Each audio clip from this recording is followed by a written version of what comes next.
Marcelin, qui vient du Québec, exprès pour ce colloque, avec qui on a eu une série de mails et qui disaient ah, tu as commencé par dire j'ai vraiment faire cette conf en visioconférence parce que j'ai déjà vu parfois 5 fois ces dernières années, c'est bien compris. Et puis au fil du temps, il s'est montré de plus en plus efficace et finalement il a fait le pas, il a pris ses billets, il est venu et voilà. Vous avez le coronavirus. Je trouve ça très bien. Donc merci beaucoup Jean-François pour nous faire l'honneur de ta présence plus encore que les autres. Oui. Non, pas du tout. Au contraire, je suis très honoré d'être ici parce que les 6 présentations que j'ai citées jusqu'à maintenant m'ont absolument captivé. Donc, vraiment, j'espère être à la hauteur. Alors Jean-François Boutin est un professeur titulaire à l'Université du Québec à Rimouski. Depuis plus de 20 ans, hélas, dit-il. Ouais.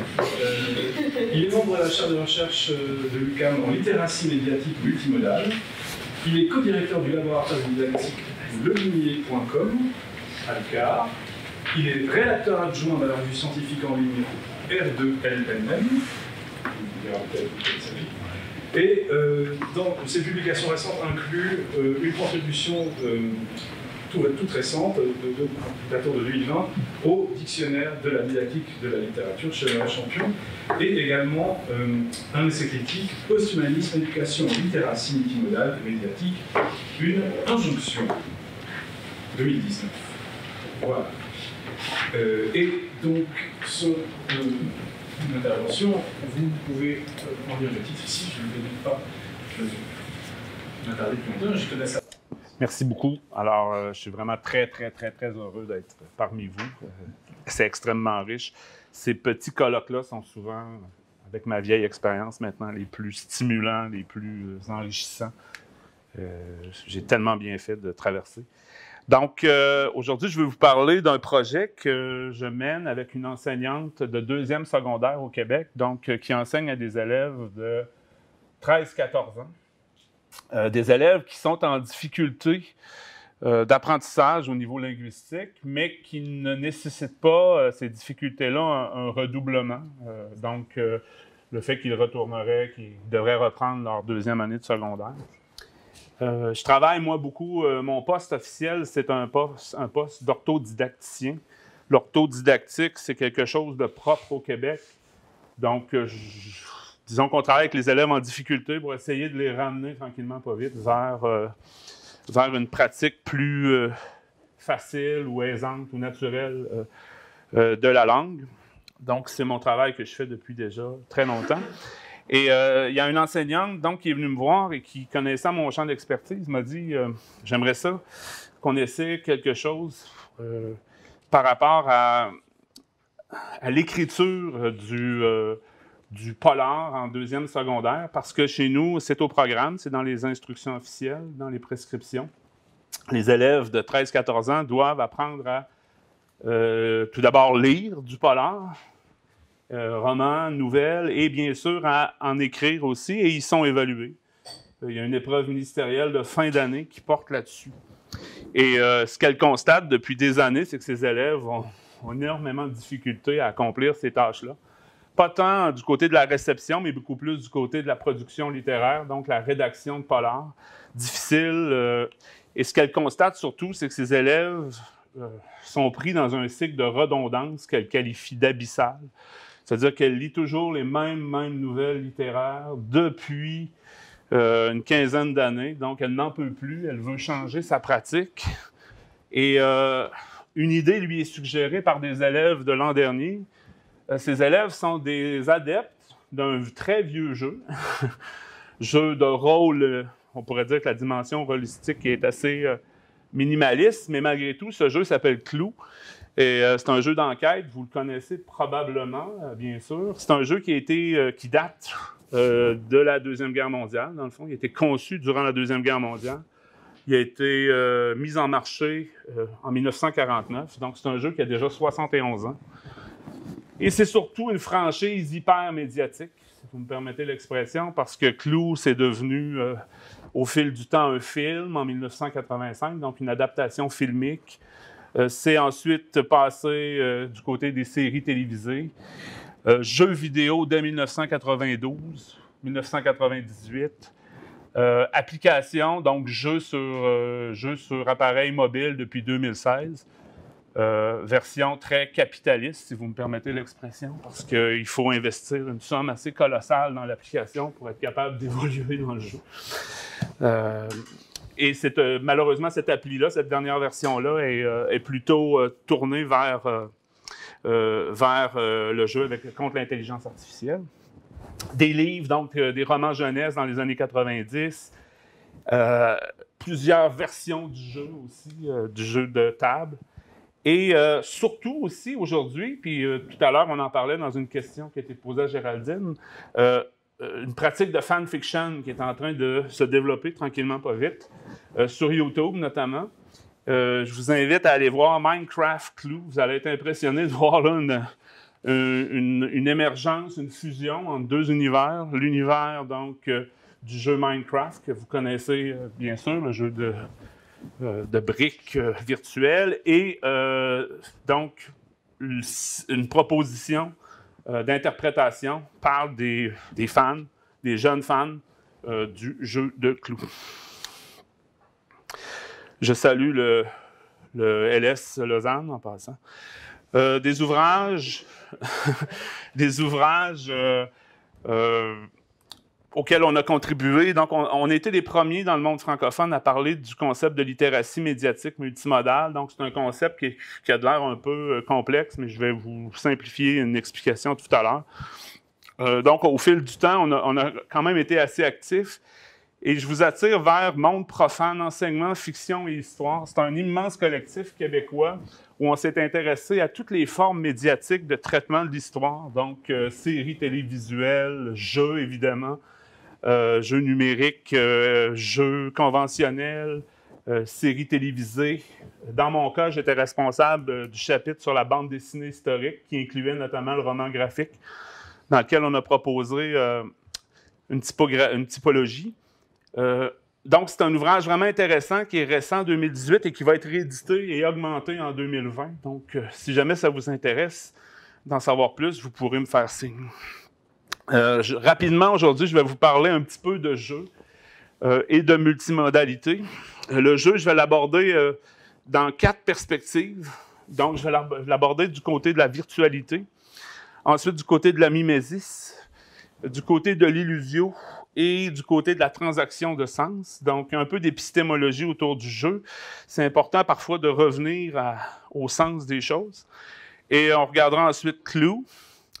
Un exemple, si le temps me permet, d'essai qu'on a fait cette année de triangulation avant de passer au jeu Clue.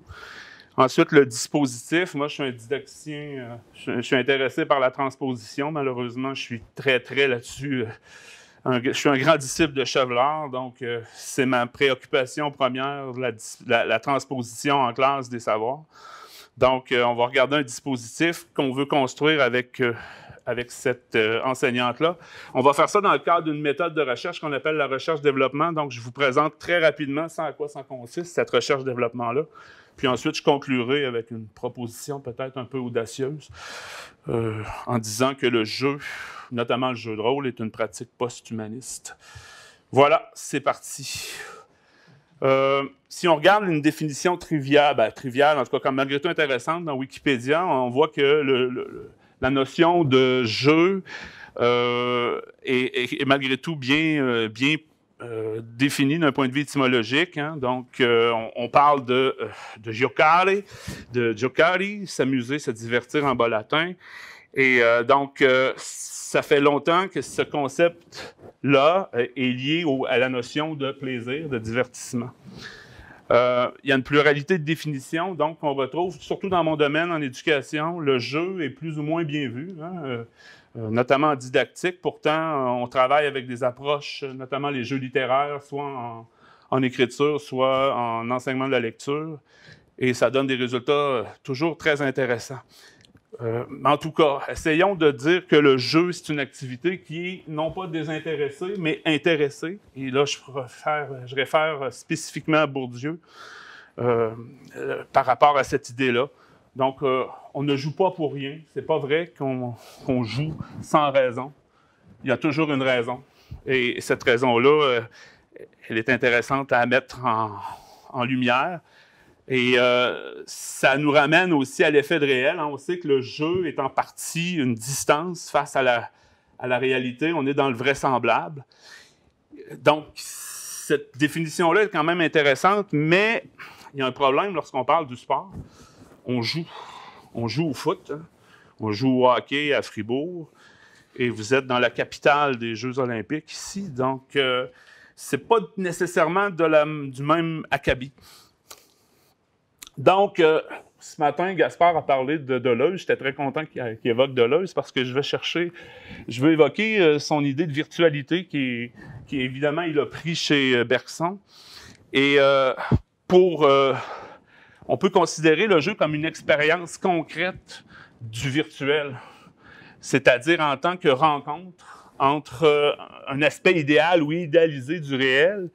Donc, en tant que potentialité, ça, c'est intéressant de voir que le jeu nous met dans une zone de potentialité en tant que multiplicité.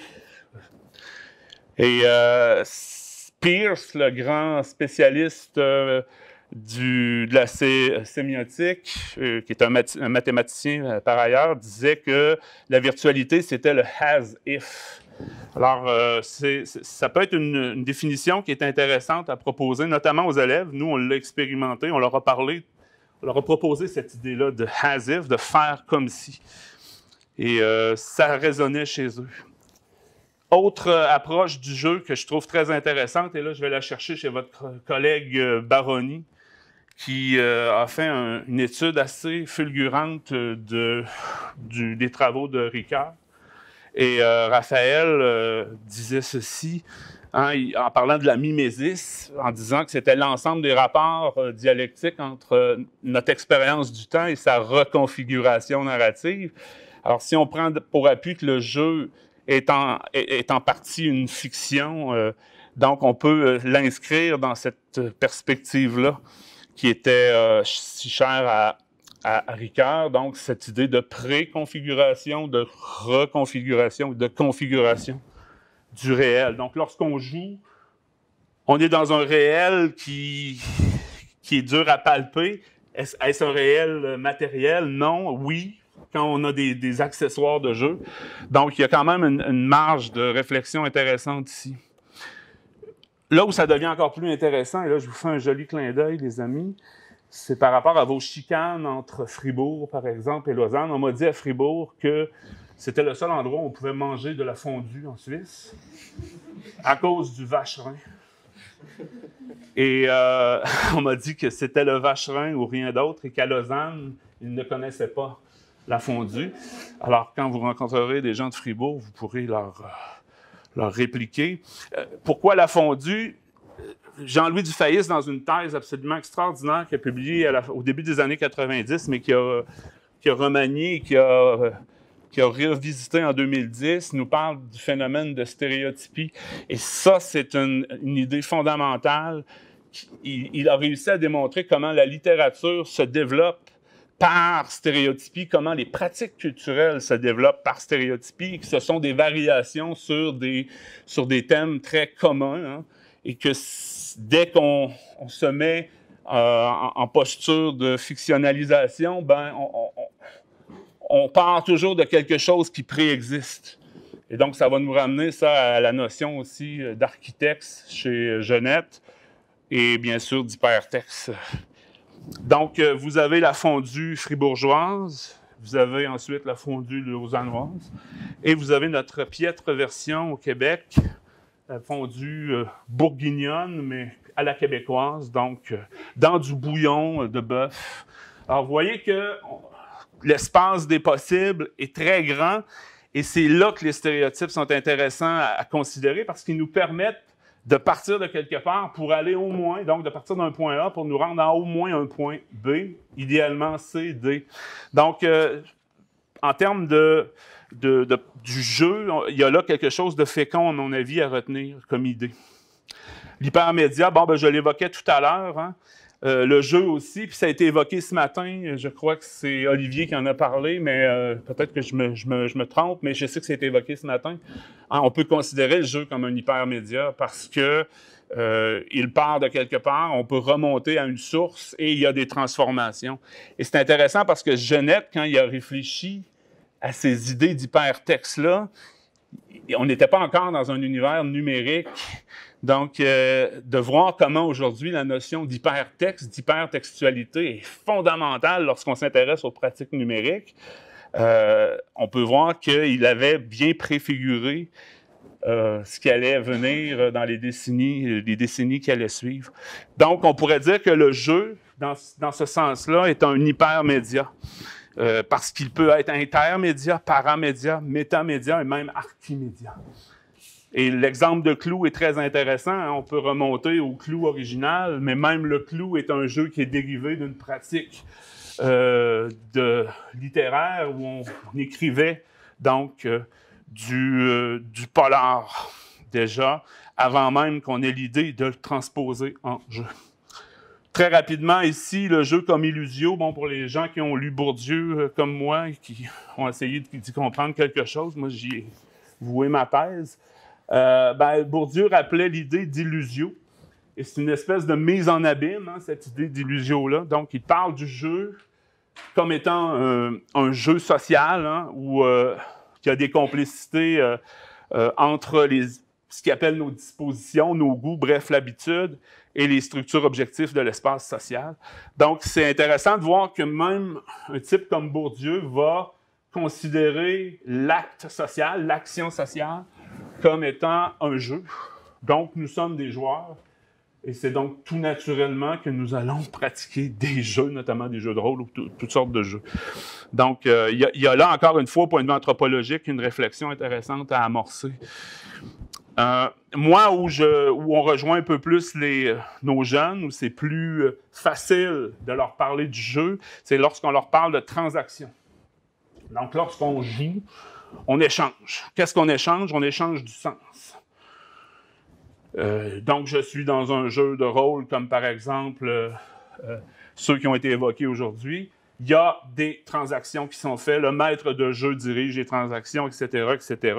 Donc, il y a là quelque chose d'intéressant et c'est une approche qui est foncièrement communicationnelle hein, de la pratique du jeu. Et ce jeu-là qui se joue entre réception et production, hein, donc entre pratique de sens et réception du sens et partage du sens, bien, ça nous ramène directement à des idées qu'on connaît bien en didactique de la littérature. Ça a été évoqué ce matin et même dans le texte aussi de cadrage. Les notions de sujet lecteur, de plus en plus, on parle aussi de sujet scripteur subjectif, donc un travail qui a été fait par Langlade, Fourtanier, Rouxel et compagnie, et qui nous place dans les modèles de théorie de la réception. Ce matin, on parlait évidemment de l'école de Constance. Je crois que c'est Laurent qui en parlait. Donc, tout ça fait sens et on s'aperçoit que de plus en plus, plutôt que de parler du sujet lecteur-scripteur, on va tenter lentement mais sûrement de parler d'un sujet acteur, qui est lui-même pas seulement un récepteur, pas seulement un producteur, mais quelqu'un qui interagit constamment. Et qu'est-ce qui nous motive dans le jeu? C'est l'interaction. Pas d'interaction, peu d'évolution, et souvent, on arrête de jouer. Bon, je reviens à des choses un peu éloignées, mais je vous amène maintenant... Je regarde mes dés, oui, OK. La multimodalité, qu'est-ce que c'est? Alors, pour faire une histoire courte, tout à l'heure, vous avez vu littératie médiatique multimodale. L'idée de multimodalité vient du monde anglo-saxon. Ce sont des gens regroupés autour de chercheurs comme Gunther Kress à l'Institute of Education à Londres, qui ont pensé, réfléchi cette perspective-là à partir des années 90 parce qu'ils se sont aperçus que on parlait de literacy en anglais beaucoup, mais cette idée-là était très centrée sur le seul objet texte. Et donc, on considérait que dans le monde dans lequel on entrait, notamment le monde numérique, ça n'avait plus beaucoup de résonance et qu'il fallait absolument avoir un regard beaucoup plus complet.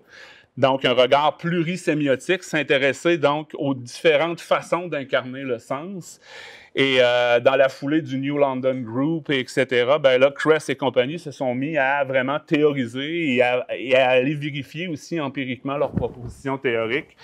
Et ça a donné donc une approche que nous avons transposée en contexte francophone, bien modestement. On n'a rien inventé, on est reparti beaucoup de leurs travaux. Mais on essaie de faire changer tranquillement, pas vite, les mentalités. Chez nous, les instructions officielles datent au primaire de 1999. Alors, la tablette numérique est apparue en 2011. Le téléphone iPhone est apparu en 2006. Écoutez, c'est des mondes là, on parle pratiquement de préhistoire, mais nos programmes avec lesquels on enseigne présentement, aussi bien au primaire qu'au secondaire, sont dans cette dynamique-là. Donc, plurisémiotique, le fait qu'on utilise pas seulement la modalité traditionnelle qui est celle dite textuelle, mais qu'on utilise le langage visuel, le langage sonore, les mouvements pour communiquer. Et ce que j'ai vu depuis que je suis arrivé ici ce matin, c'est que vous êtes totalement tout le monde en multimodalité. Le jeu est multimodal de toute façon. Le jeu est geste, le jeu est parole, échange, dialogue, etc. Donc, j'essaie de vous montrer. Juste un exemple, ce qui est très branché présentement à Montréal, c'est la présentation de films avec orchestre sur scène. Donc, c'est une tendance très lourde et populaire actuellement. Alors, vous avez ici un extrait des 2 tours de l'adaptation de Peter Jackson du fameux roman de Tolkien avec l'Orchestre symphonique de Montréal. C'était la semaine dernière. Donc, on projette le film et on joue les bandes sonores. Donc, les dialogues sont encore présents, mais la musique d'Howard Shore est jouée en salle symphonique. Ça donne une expérience multimodale assez évidente. Autre exemple, quand vous allez au cinéma, c'est très rare que vous apportez des bouchons. En général, vous ne vous bouchez pas les oreilles au cinéma ou vous ne portez pas un masque pour vous.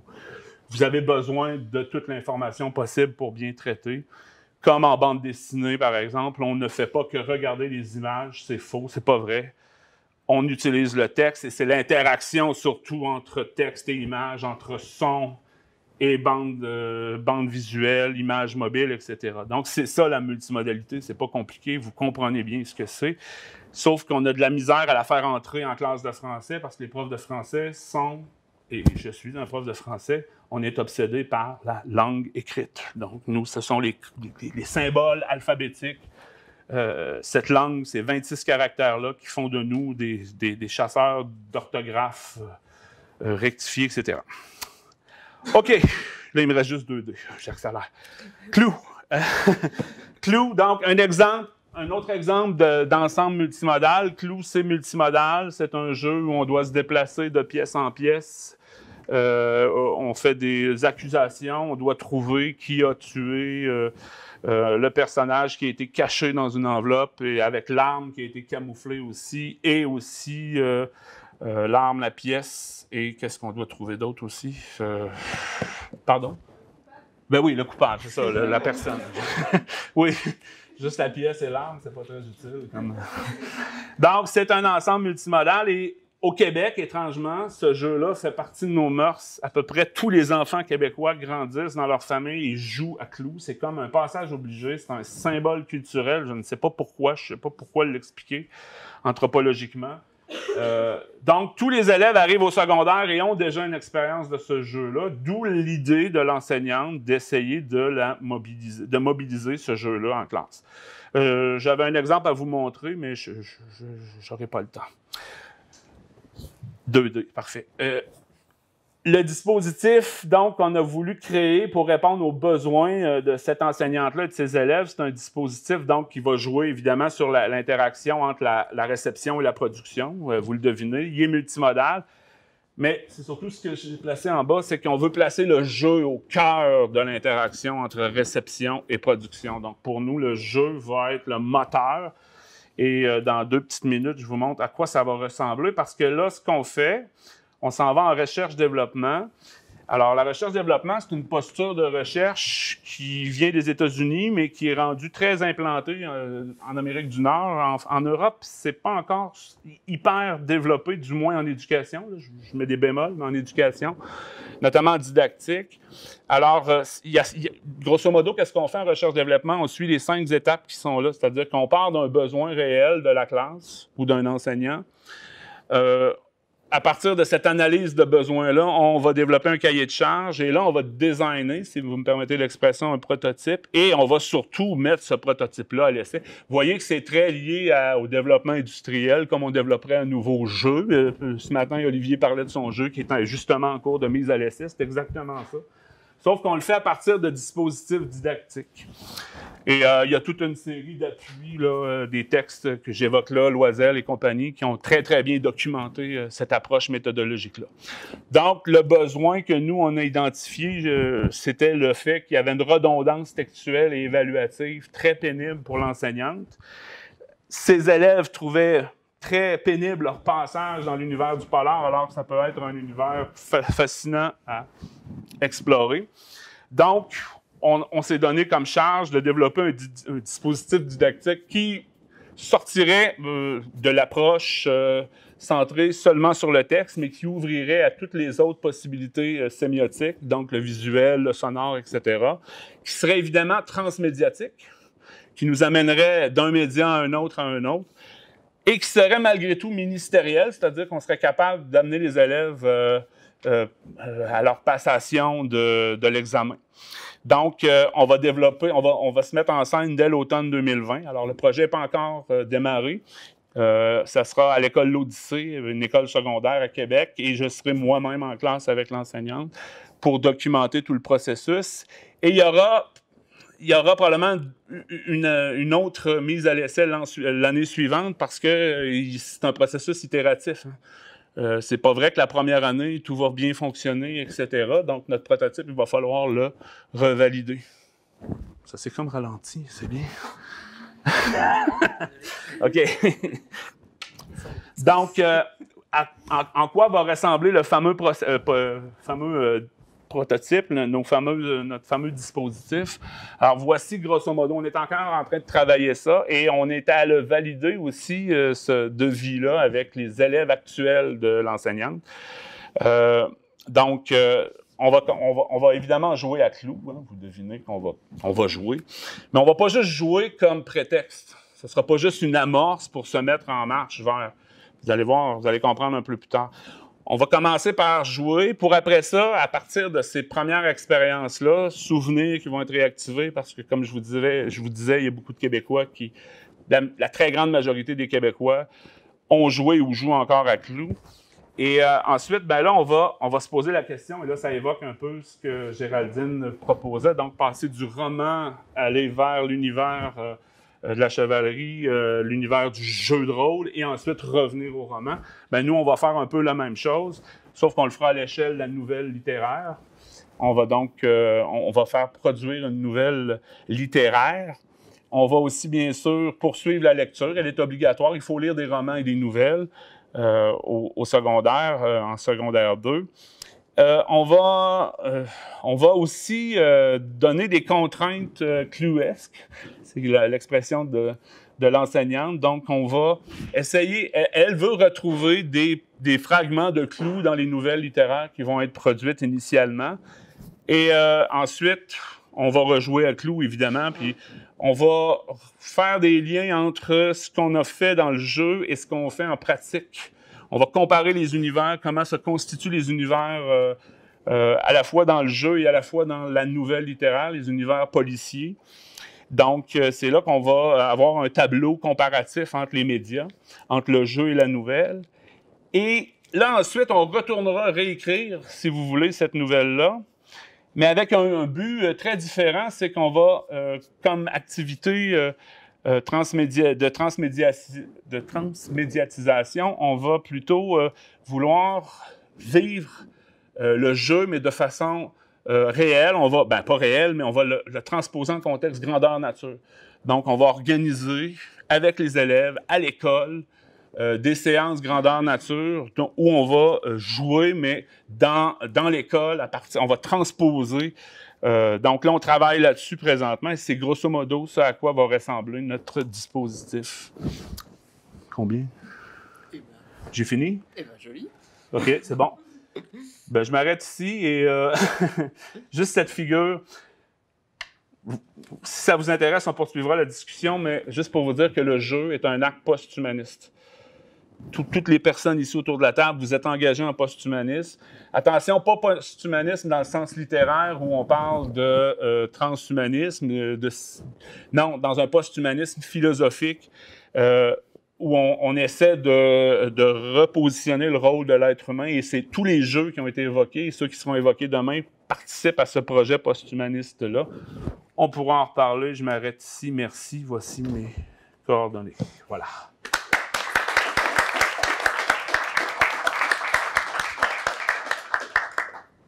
Merci beaucoup de votre attention. Merci beaucoup à toi. En effet, très éclairant. Moi, j'ai une question évidemment, mais je cède bien entendu la parole à la salle avant tout pour voir si des questions, réactions, cris de joie, enthousiastes.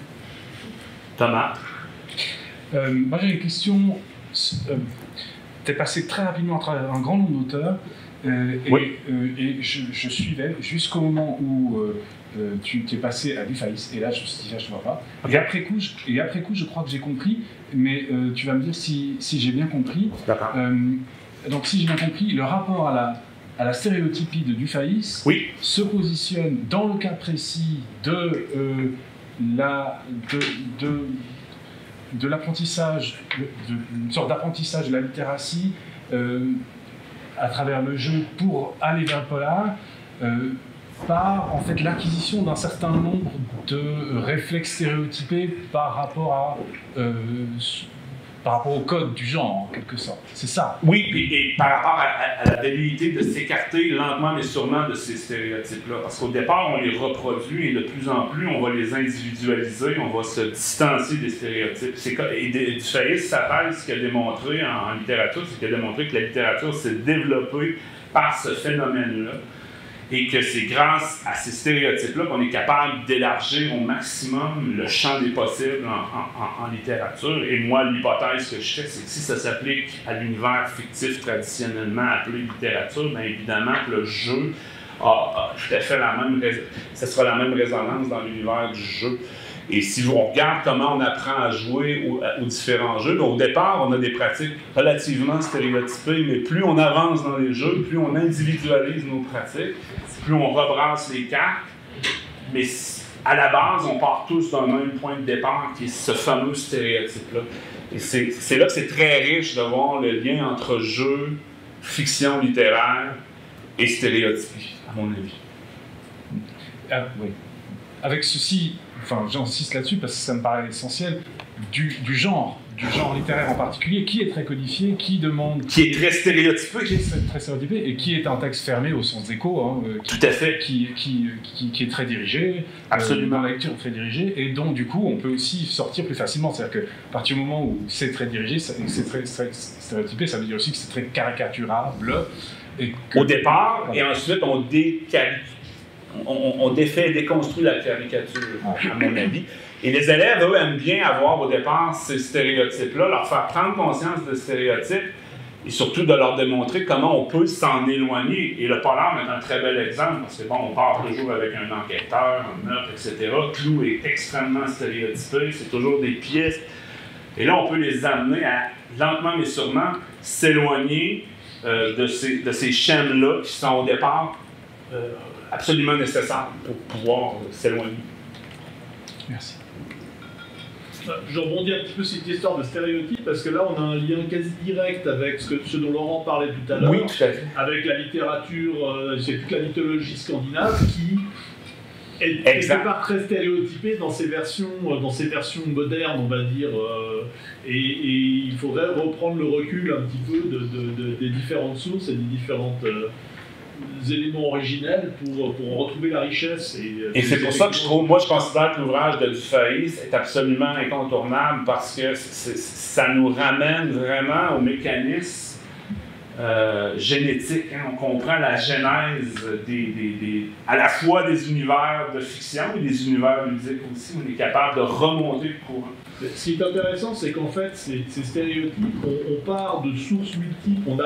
Avec le stéréotype, on arrive à une sorte de condensé d'avatar presque de ce qu'est un genre, et ensuite, pour grandir, il faut qu'on reparte. Exact. C'est un peu le passage obligé. Tout à fait. C'est comme le sablier, c'est-à-dire qu'on part, on arrive dans le passage, et ensuite, ça se réélargit lorsqu'on a notre expérience qui est de plus en plus riche. Je suis tout à fait d'accord. Tout simplement d'éclaircissement sur le passage aux grandeurs nature. Oui. Qu'est-ce que ça apporte? C'est-à-dire, est-ce qu'on change la règle? Parce que Clos est un jeu à règle complète. Tout à fait. Ce que nous présentait Philippe Lévinas tout à l'heure, c'était tout de suite du jeu à règle incomplète, avec le problème de jusqu'où je simplifie la règle. Mais est-ce que quand on passe aux grandeurs nature, c'est pour introduire de l'incomplétude et de la langue naturelle, là où on pourrait se contenter simplement de donner des instructions? Bonjour, colonel Moutard. Non, il n'y a pas d'accord dedans. Exactement. Ou est-ce qu'on entre dans quelque chose qu'on va trouver dans d'autres jeux d'enquête? Je pense à Petit Meurtre et Fédéraire, par exemple, à Marly, où là, on introduit la notion de témoignage, et pour avoir vu ce que ça déclenche au d'adolescents, on a des effets d'amorçage littéraire extrêmement puissants, aussi parce que ça devient beaucoup plus drôle, justement, de laisser les intervenants produire du texte en improvisation. Ce qui n'est pas génétiquement, je dirais, inclus dans la règle de Clou. Exact, tout à fait. Et c'est une excellente question. Vous voyez que c'est en préparation, mais c'est absolument vers là où on s'en va. Et on veut d'ailleurs, l'enseignante veut absolument, parce qu'il y a une composante français oral qui doit être évaluée. Donc, elle, ce qu'elle veut faire, idéalement, c'est qu'en utilisant cette pratique grandeur nature-là, une pratique qui sera en français vernaculaire québécois, soit dit en passant, là, vous aurez peut-être la difficulté à mais absolument, elle, ce vers quoi on mise, c'est faire éclater ces règles très strictes-là pour justement avoir une pratique beaucoup plus réelle, beaucoup plus stimulante au point de vue de la fictionnalisation aussi, donc une part d'improvisation. Et l'idée à partir de laquelle on travaille, c'est qu'il y aura des scènes de crimes qui apparaîtront un peu partout. Et donc, il y aura ces idées d'artifices qui vont venir stimuler cette pratique-là. Laurent? Oui, alors, pour faire un lien encore plus fort entre le clou, je ne sais plus les livres. Donc, Cluedo, oui, exactement. En Angleterre, il s'appelle Cluedo. D'accord. Mais aux États-Unis, ça s'est toujours appelé Clue. Alors, c'est une distinction entre les British et les Americans. Du coup, un lien avec le jeu de rôle, je ne sais pas si tu sais qu'il y a une version Clue Donjons et Dragons Baldur's Gate qui vient de sortir. Non, je ne savais pas. Donc là, sur le transmédia, sur le changement de genre, parce qu'on disait élargir les possibles, se servir d'autres stéréotypes et donc prendre des stéréotypes de la fantasy, du coup, mais la fantasy à la Donjons et Dragons américaine, très, très marquée. Là, on a des pistes de croisement, donc peut-être une fois qu'on a passé le côté de genre de l'enquête, le polar, tu peux aussi basculer sur d'autres formes.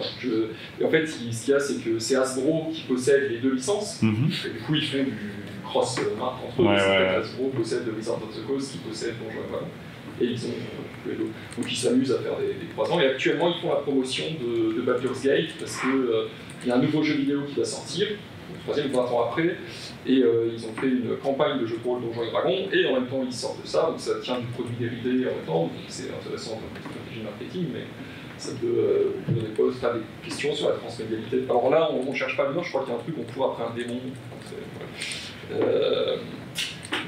Mais je trouve ça très intéressant, notamment par rapport à la question du passage à la grandeur nature, étant donné qu'il y a une expérience Donjons Dragons assez forte au Québec en matière de grandeur nature, ben là, il y a peut-être là un peu de réflexion à faire de notre part, aller voir voir si on peut s'inspirer. Qu'est-ce que ça donnerait si tu passes sur un autre genre, exact, qui est le polar, mais qui est la fantasy, exact. Dont tu l'aimais, puis on peut même comparer aussi les stéréotypes du fantasy par rapport au polar, etc. Donc là, ça peut être encore doublement plus riche. Il y a pas mal de possibilités didactiques, à mon avis.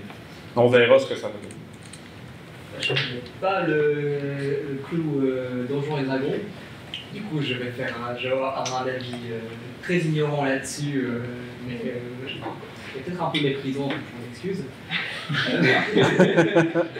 Attention. Mais au moins, du coup, il y a cette transposition d'une séquence didactique en passant d'un Cluedo polar à un Cluedo Donjons et Dragons. Ne risque-t-elle pas de souffrir d'une sorte de biais de méthode parce que le système de Clou est basé pour faire une adaptation des codes du polar. Or, si du côté Donjons et Dragons c'est juste un vernis fantasy dessus, je serais très curieux de savoir ce que ça va donner parce que le système Cluedo n'est pas là pour imiter la fantasy. Je sais pas. Si je peux me permettre juste de refaire ça, c'est à mon avis dans la même veine que les Monopoly, Dragon Ball Z. Ah oui, ok. On se sert d'une marque, on reprend les mêmes bases de jeu. Donc il n'y aura pas de. Donc c'est bien, mais ça peut être intéressant. Enfin, ça peut être juste à la transposition et quelles sont les limites de cette transposition. Et là, entre les règles et la diégèse, qu'est-ce qu'il faut. Ouais, et ça pour un élève qui explore les univers des genres, ça peut être très très riche pour lui de voir comment on peut travestir un genre simplement en changeant les apparences, etc. Donc là, il y a peut-être une piste intéressante aussi. Bien. Monsieur Tonnet, je vous interromps parce qu'on est un peu pressé. Excusez-moi. Non, s'il n'y a pas d'autres remarques, peut-être quand même Alice. Ouais, je vais juste une petite question, mais j'ai pas eu le temps de comprendre ce que vous voulez dire dans l'ensemble par le jeu est une pratique post-humaniste. Oui. Et du coup, pourquoi c'est computationnel Non, le post-humanisme, pour faire. C'est un changement de philosophie. Vous savez, on est dans puis en Europe, c'est encore très fort, mais chez nous aussi, on est encore très marqué par la tradition humaniste. Hein? Donc, ce que les philosophes post-humanistes postulent, c'est qu'il faut arrêter de voir l'être humain comme le centre de toute chose, de l'univers, et il faut absolument se décentrer. Il faut repositionner l'être humain dans une dynamique beaucoup plus organique que celle anthropomorphique où il était le maître de tout.